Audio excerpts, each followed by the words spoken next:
चलिए, हम लोग शब्द पढ़ रहे थे और अर्थ के आधार पर शब्द पढ़ रहे थे। किसके आधार पे?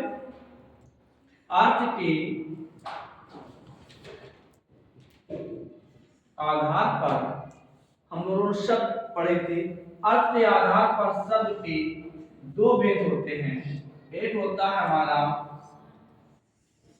सार्थक शब्द जिसको कल हम पढ़े थे, और एक होता है निरर्थक शब्द जिसको आज हम पढ़ें। तब हम लोगों ने पढ़े थे सार्थक शब्द। सार्थक शब्द कौन कौन से होते हैं? पर्यायवाची सार्थक शब्दों के अंतर्गत आते हैं। विलोम शब्द सार्थक शब्दों के अंतर्गत आते हैं।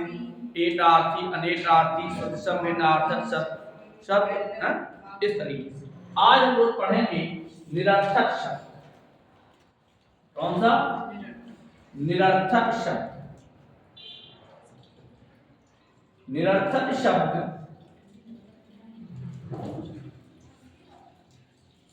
अर्थ के आधार पे है। अर्थ के आधार पर जो दो भेद हैं, एक पढ़ेंगे थे सार्थक, दूसरा पढ़ेंगे निरर्थक। तो निरर्थक शब्द की परिभाषा क्या होती है, पहले तो इस पे थोड़ी सी चर्चा करते हैं। ऐसे शब्द या जो शब्द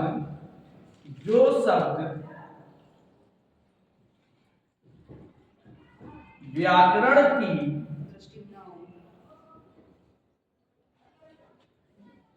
दृष्टि से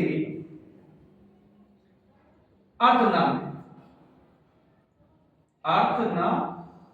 हो, यानी वे शब्द जो ऐसे मानिए जो शब्द व्याकरण की दृष्टि से अर्थहीन होते हैं, अर्थहीन होते हैं, उन्हें हम निरर्थक शब्द कहते हैं।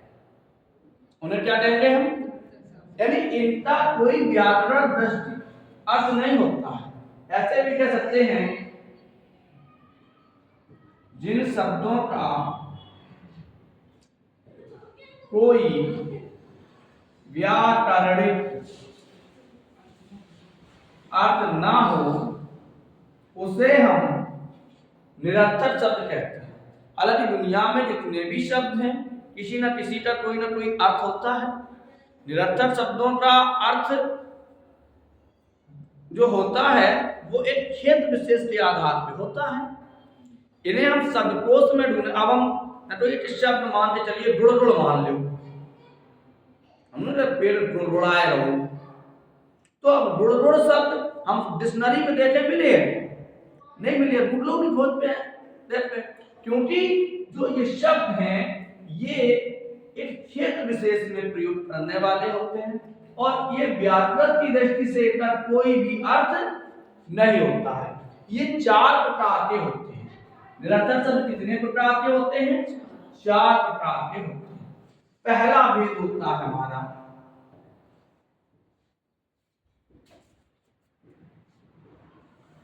सार्थक शब्दों के साथ आने वाले निरर्थक शब्द।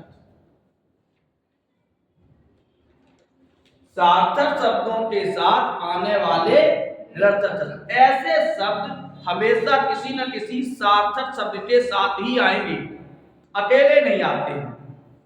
ये किसके? ये सहारा लेते हैं किसका? सार्थक शब्दों का। जैसे हम आपके यहां गए चाय बाय, भाई चाय बाय हो गई, ऐसे कहते हैं। अब घर पे जीजा आ जाए, सब लोग कहते हैं भाई जीजा को पानी आनी पिलाओ, पानी आनी, ये तो होता है। तो खाना बाना,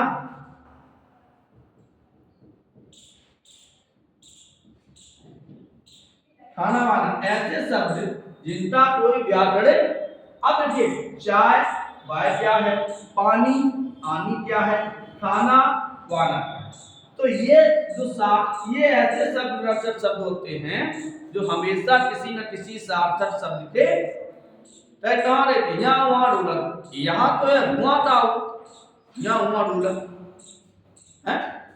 तो इन शब्दों को हम निरर्थक शब्द कहते हैं और सार्थक शब्दों के साथ आते हैं। दूसरा निरर्थक शब्द होता है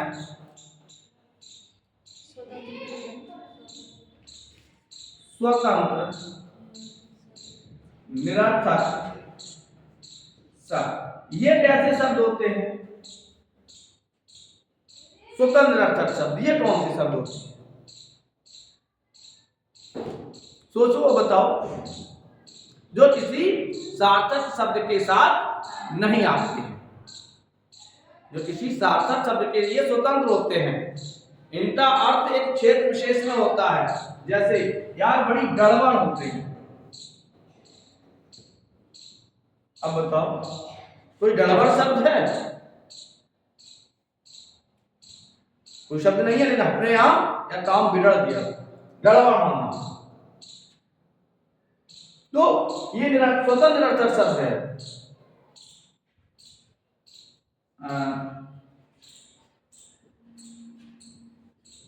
हड़बड़ाना, हड़बड़ाना ये कैसा है? जैसी आए हम यार हड़बड़ाए, गिड्डी बन जाना। गिड्डी शब्द क्या है? गिड्डी, गिड्डी बन जाना, जैसी भी आए मैं गिड्डी बन गई। अब ये कोई व्याकरण के तरीके से शब्द नहीं है।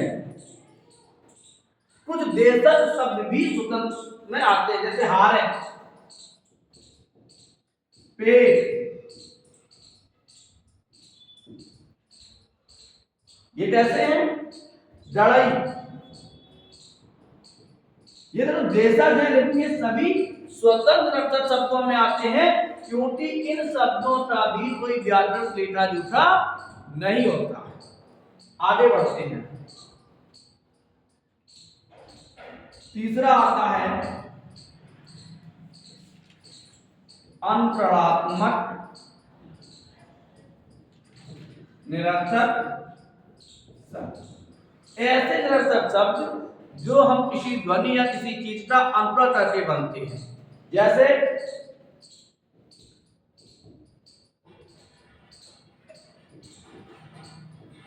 सनसनाना, सनसनाना। अब देखो सनसनाना कोई शब्द है, सनसन से बन गया। थरथराना, थरथराना कोई शब्द है, लेकिन अंतर से बन गया। भड़बड़ाना, गड़गड़ाना, घिनियाना, ये। अब लास्ट आता है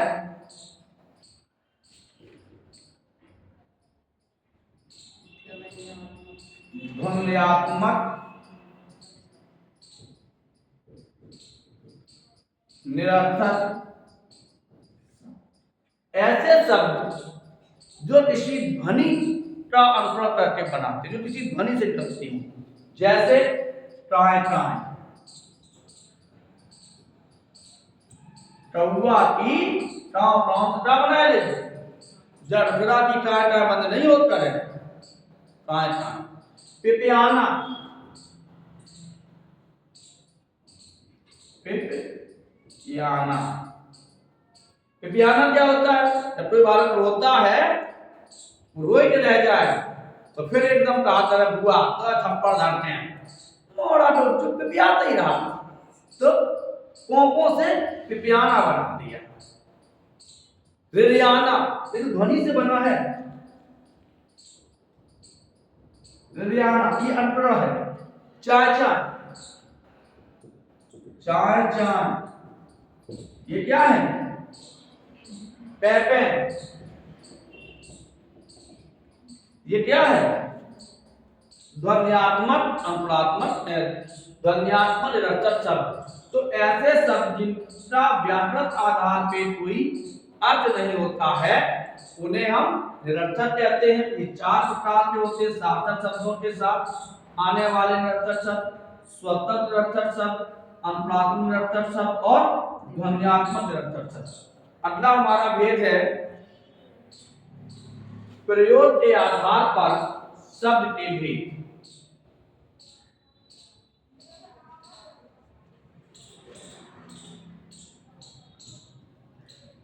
प्रयोग के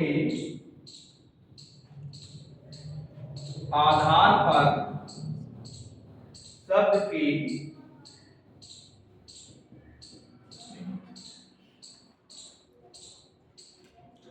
आप लोग चाय पिए ने?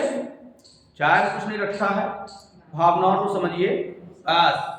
हाँ, जब कभी आपके यहाँ हम जाएं तो भाई ये मत कह देना कि सर चाय पियोगे, सब भावनाओं को समझ लीजिए तो गलत बात हो जाएगी।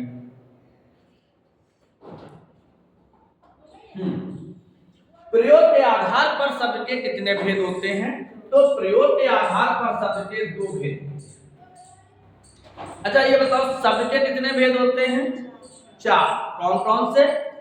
रचना के आधार पे, स्रोत के आधार पे, अर्थ के आधार पे, और चौथा है प्रयोग के आधार। प्रयोग के आधार पे शब्द के दो भेद होते हैं। पहला होता है विकारी शब्द, दूसरा होता है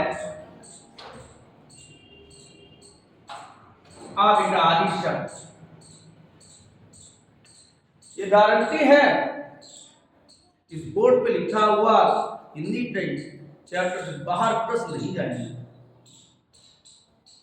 तो एक विकारी शब्द, दूसरा अविकारी है, अविकारी शब्द। अच्छा विकारी शब्द किसे कहते हैं और अविकारी शब्द किसे कहते हैं? तो सबसे पहले विकारी शब्द वे शब्द जो लिंग, वचन, काल आदि से प्रभावित या परिवर्तित होते हैं। यहां से एक प्रश्न बनेगा, वे शब्द जो लिंग, वचन, काल आदि से प्रभावित या परिवर्तित होते हों उन्हें हम अविकारी कहते हैं, उन्हें हम विकारी कहते हैं, क्योंकि इसका मतलब परिवर्तित या प्रभावित के बदल जाते होंगे। अब विकारी शब्द के कितने भेद हैं या विकारी शब्द कितने होते हैं? तो इनकी संख्या होती है 4। इनकी संख्या कितनी होती है? 4। अब चलते हैं अविकारी, फिर इसको समझाएं बाद में। वे शब्द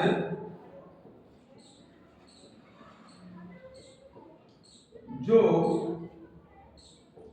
लिंग, वचन, काल आदि से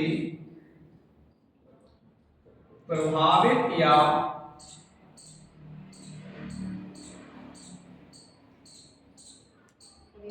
परिवर्तित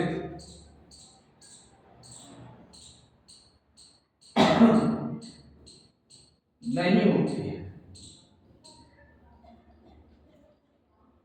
यानी कि वे शब्द जो लिंग, वचन, काल आदि के द्वारा प्रभावित या परिवर्तित नहीं होते हैं उन्हें हम अविकारी कहते हैं। इनकी भी संख्या 4। इनकी संख्या कितनी है? 4। तो आज सबसे पहले हम विकारी शब्द की ओर चर्चा करेंगे कि विकारी शब्द क्या है और अविकारी की भी करेंगे। तो चलो विकारी शब्द पे चर्चा करते हैं।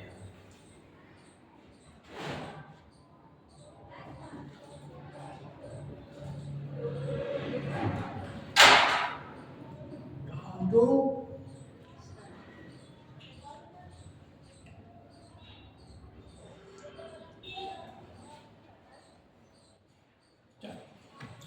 विकारी, विकारी का मतलब होता है विकार।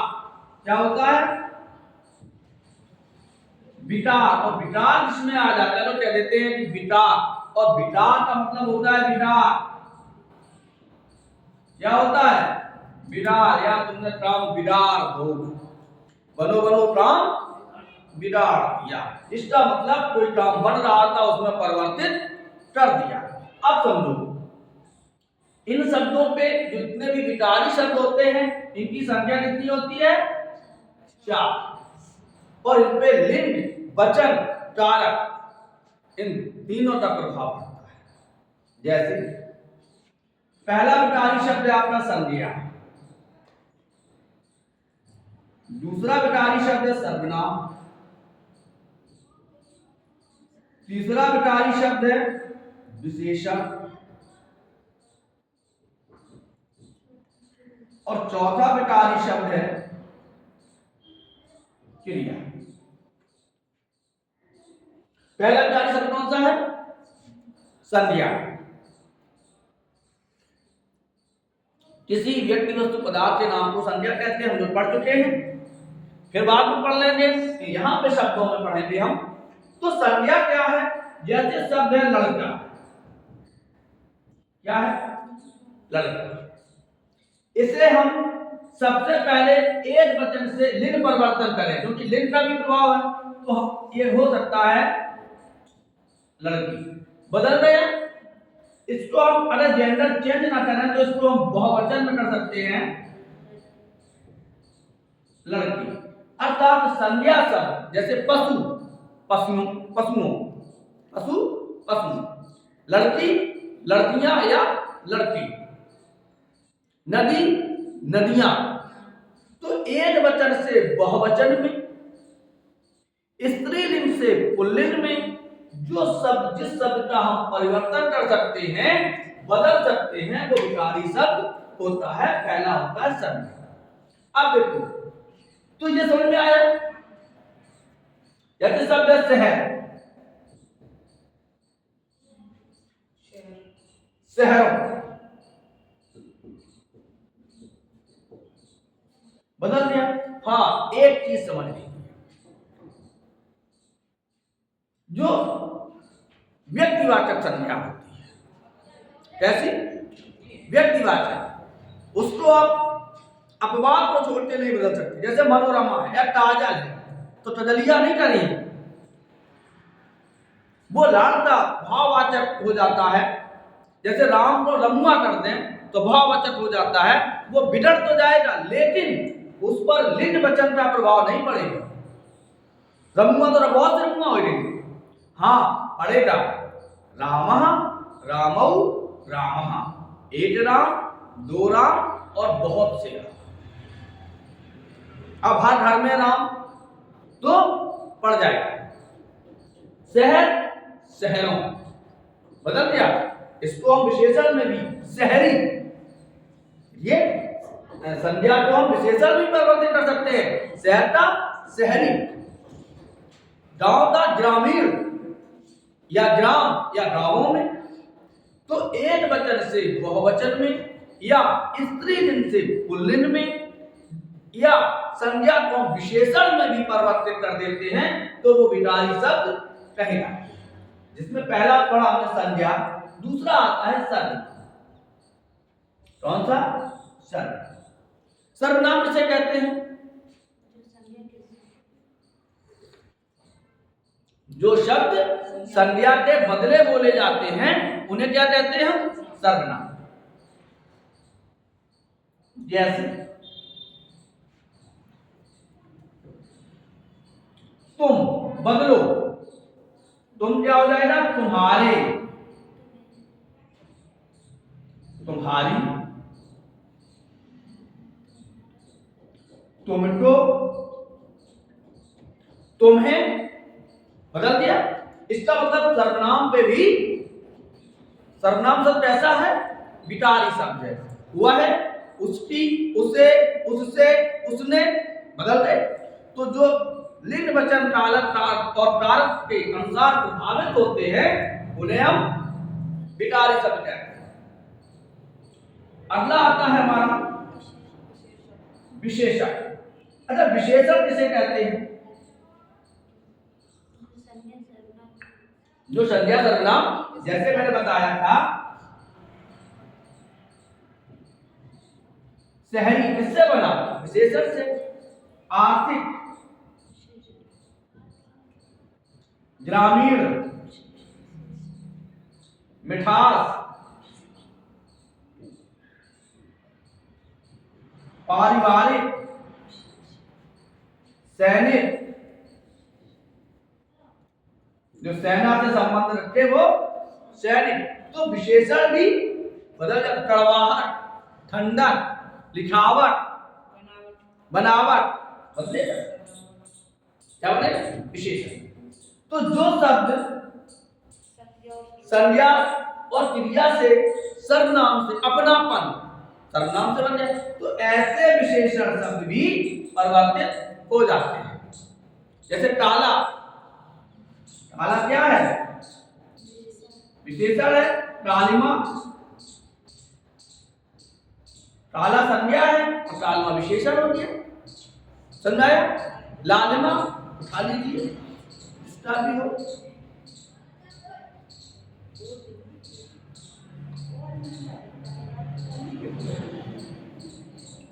उससे कहिए फोन एकदम उठाते सोच, आपको उससे कुछ चाहिए ही नहीं, केवल इससे कहिए सोचो ये जब कभी चाहने वालों की तरह हम याद आ जाएंगे टूटते हुए ख्यालों की तरह। तन्हाई का घेर उससे डर जाओगे जब तुम, यादें फैल जाएंगी कमरे में उजालों की तरह। जय जय पाल काट दीजिए अपने आप तो डहरी कहां पागल से पाला पड़ रहे यार हटाओ। तो शहरी आके काला, कालमा, लाल, लालमा, लाल, लालमा, मीठा, मिठास, कड़वा, कड़वा, ठंडा, ठंडक। यानी कि हम विशेषण को भी बदल सकते हैं, परिवर्तित कर सकते हैं। तो विशेषण क्या है विकारी शब्द। हिंदी को बहुत ज्यादा डिटेल में पढ़ने की जरूरत नहीं है, प्रश्न खुद कहते हैं कि हमें तैयार कर लीजिए। क्रिया, जिन शब्दों से किसी कार्य के करने या होने का बोध होता है उसे क्रिया कहते हैं। जैसे चलना, लिखना। अब इनमें भी परिवर्तित हो सकते हैं, ये चलना विशेषण में बन जाएगा। लिखवाई, लिखावट, लिखना से लिखावट या लिखाई। चलवाई, मशीन, चलवाई चलना से बना है। चलन, चलना से बना है। और एक तो चलना वो होता है छनत वाला, वो भी तो चलना होता है। तो जिन शब्दों में क्रिया से, जैसे पढ़ना, पढ़ाई या पढ़वाई, पढ़ रही है, पढ़ रहे, पढ़ता है, पढ़ती है, यानी कि बदल जाती है। तो जिन शब्दों में परिवर्तन की जरा सी भी गुंजाइश है उन्हें हम विकारी शब्द कहते हैं। और ये चार प्रकार के होते हैं, संज्ञा, सर्वनाम, विशेषण और क्रिया। अब चलते हैं अविकारी शब्द। समझ में आए थे मुझे विकारी शब्द? अम्मा का शब्द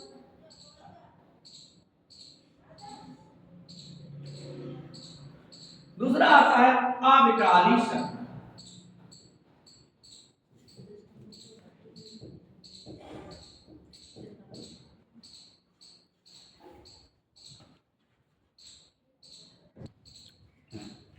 फिर आता है हमारा अविकारी शब्द। अच्छा, अविकारी शब्द किसे कहते हैं? जिन पर लिंग, वचन, कारक, काल का कोई प्रभाव ना पड़े। यानी वे शब्द जिन पर लिंग, वचन, कारक, काल का कोई प्रभाव नहीं पड़ता है वो अविकारी कहे जाते हैं। पहला आता है क्रिया विशेषण। कौन सा आता है? क्रिया विशेषण। ये भी चार प्रकार के होते हैं। दूसरा होता है समुच्चय बोधक अव्यय। तीसरा होता है विस्मय बोधक अव्यय। और चौथा होता है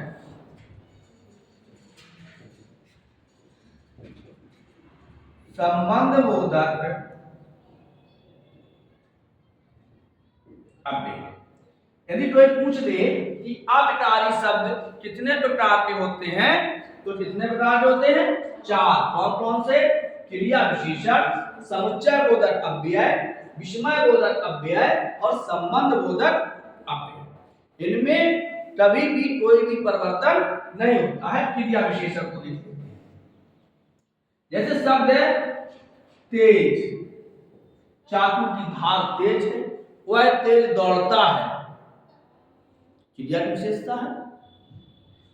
जो शब्द किसी क्रिया की विशेषता बताते हैं उसे हम क्रिया विशेषण कहते हैं। अब दिमाग में आता है तेज से तेजी हो जाएगा, वह तेज दौड़ता है, तेजी नहीं होगा। शब्द क्या है? मूल शब्द तेज। आगे देख लेते हैं ये विशेषण। और चाकू की धार तेज है, चाकू की धार कैसी है? तेज है। तो ये क्या है? ये क्रिया विशेषण शब्द होते हैं।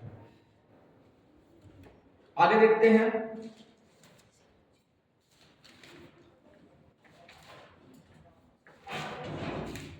अविकारी शब्द, हाँ,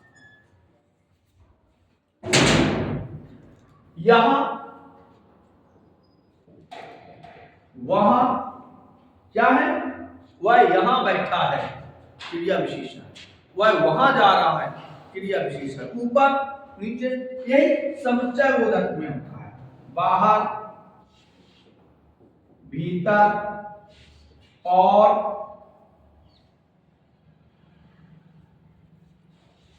बाहर, भीतर और, किंतु, परंतु, लेकिन, इनमें परिवर्तन होगा। विस्मय बोधक, हे, अरे, हाय, राम राम, छी। तो ये क्या है? ये विस्मय बोधक, इनमें परिवर्तन नहीं। और तो विस्मय बोधक कभी भी संबोधन कारक में नहीं होता है। हम किसी से नहीं कहेंगे हे काजल, नहीं कहेंगे, कहेंगे हे नहीं। ये सर्वनाम में प्रयोग नहीं होता है। संज्ञा में तो प्रयोग होता है, सर्वनाम में प्रयोग। हम आपसे नहीं कह रहे हे आप, हे तुम, है नहीं कहेंगे। संबंध बोधक, जैसा, वैसा, सही, जैसा वैसा, इधर उधर, जो, सो, यदि, तभी, जभी, ये सभी संबंध बोधक होते हैं। तो इन शब्दों में कभी भी कोई परिवर्तन नहीं होता है।